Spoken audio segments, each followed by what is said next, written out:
Hello, everybody, and welcome back. Our next matchup is going to be No Boundaries versus I forgot who the other team was. It's Deepwater, I believe.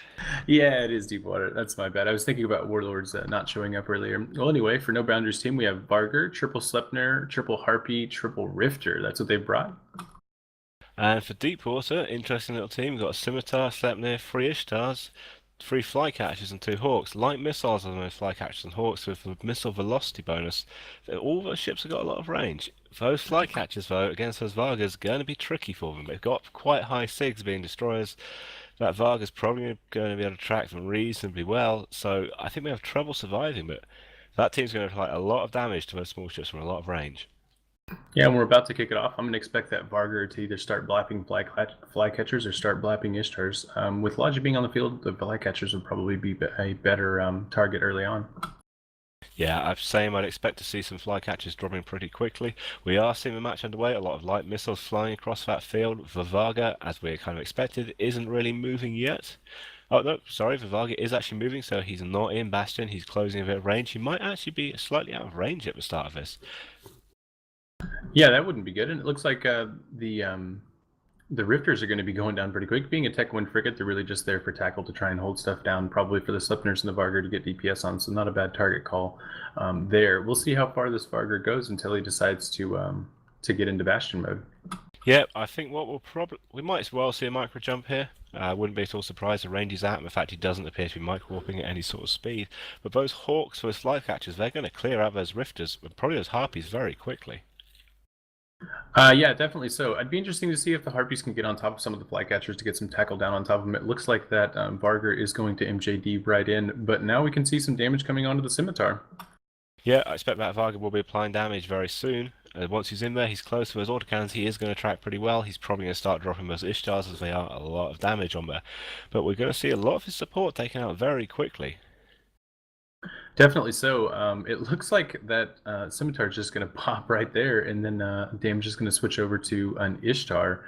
Looks like No Boundaries has decided to go for the big ships and leave the small stuff for later.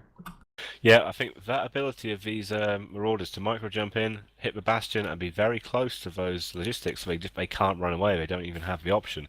Is definitely proving very powerful here. That Scimitar's down, and that's going to give that Varga free reign to just start blapping through those Ishtars, taking a lot of damage off field very quickly. Deepwater's done a good job of starting to clear out frigates, as we're seeing a third Rifter drop into shields, but it's just not enough. They've done what would traditionally been a good setup in older tournaments, but now these Vargas able to get in and just pour damage on us. We're seeing an Ishtar dropping down now.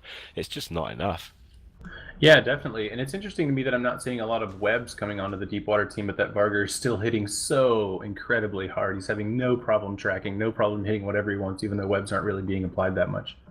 No, I think he's done a very good micro jump here. He's got a bit of distance away from everything, so where there's this little fight going on between these assault frigates with his flycatchers, they're far enough away from him that he's in pretty much perfect range of his autocannons, just blap through everything.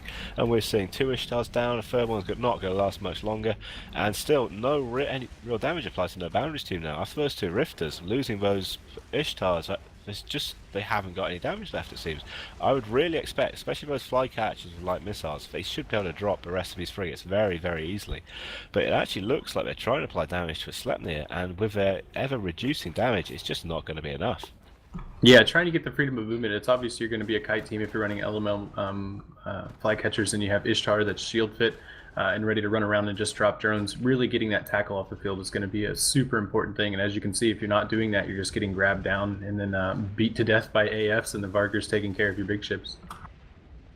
Yep, kite team, nice idea. Clearing out a tackle, nice idea. But unfortunately, pretty damn meaningless when you've got Marauders here that can micro jump straight in you past your tackle screen and just take out your logistics in short order, and you can't do anything to stop them. So I don't think we'll be seeing many more kite teams tomorrow. If when teams start to realise this, start to try and adapt to it. But for now, it's probably quite a big shock here to Deepwater. They've been taken by surprise with this, and it's worked very, very well for No Boundaries.